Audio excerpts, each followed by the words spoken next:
If you ask yourself, what do I want my attitude to be when things go wrong? You're not going to say, I want to be annoyed, I want to be upset. When you ask yourself the question, what do I want my attitude to be? You're more likely to say, I don't want to be angry, I don't want to be annoyed about this. And having answered that way, you will make some effort not to be angry and not to be frustrated. And I'll give you an example where it helped me a couple of years ago. I was driving in the western suburbs of Chicago in heavy rush hour traffic. Came to a set of traffic lights, turned left at the traffic lights, and a few seconds after turning left, I noticed in my rear view mirror a mobile discotheque.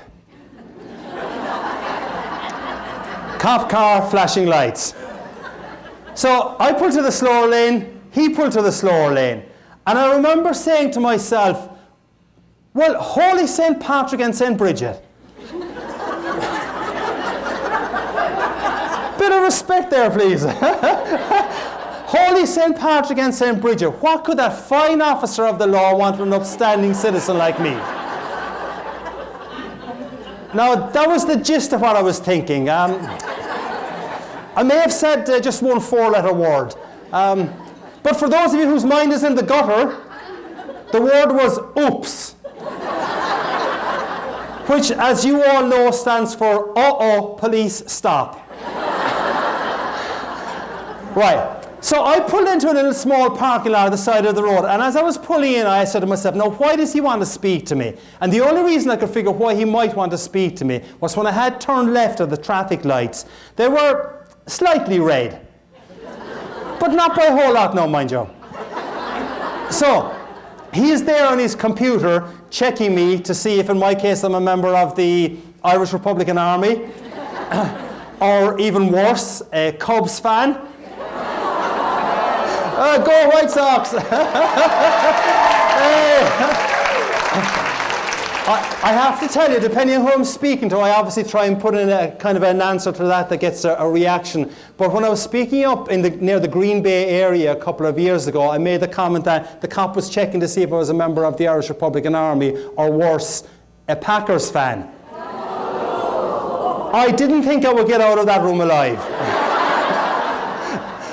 So he was there checking my computer to see what my record was like. And I asked myself the question that I said you should ask when things go wrong. So I asked myself the question, what do I want my attitude to be?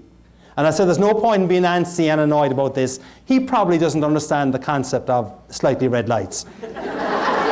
So in my side mirror, I see him walking up towards me. And this being Chicagoland area, I prayed that he had an Irish name. I prayed that he had this vision of Ireland, that the roads are still unpaved, that milk is brought to the creamery via donkey and cart, and that traffic lights, if they exist at all, are, well, basically advisory. I look up. Officer Schmidt,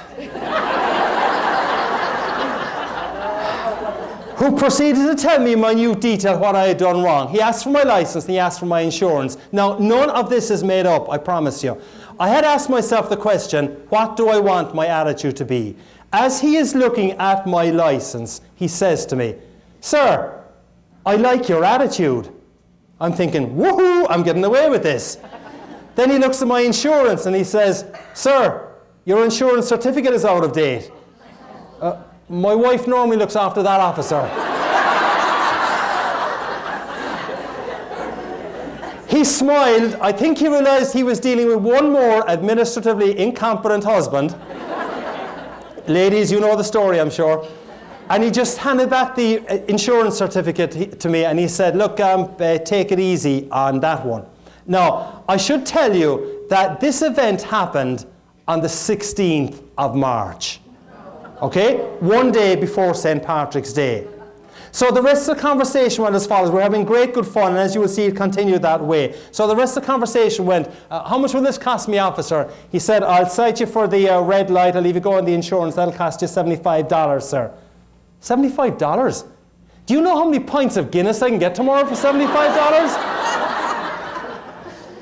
The guy cracked up laughing. I think he thought I was on crystal meth. And he said to me, sir, if I was to cite you for the red light and the lack of insurance, this would be significantly more expensive. You'd have to go to a traffic court. So I said, thank you, I appreciate the break you're giving me. I pull into a very small parking lot with only one access and egress, so I had to turn the car around and drive by Officer Schmidt. As I drove by Officer Schmidt, I kid you not, he waved to me with a genuine smile. That was how the conversation had gone. And I said, this is crazy.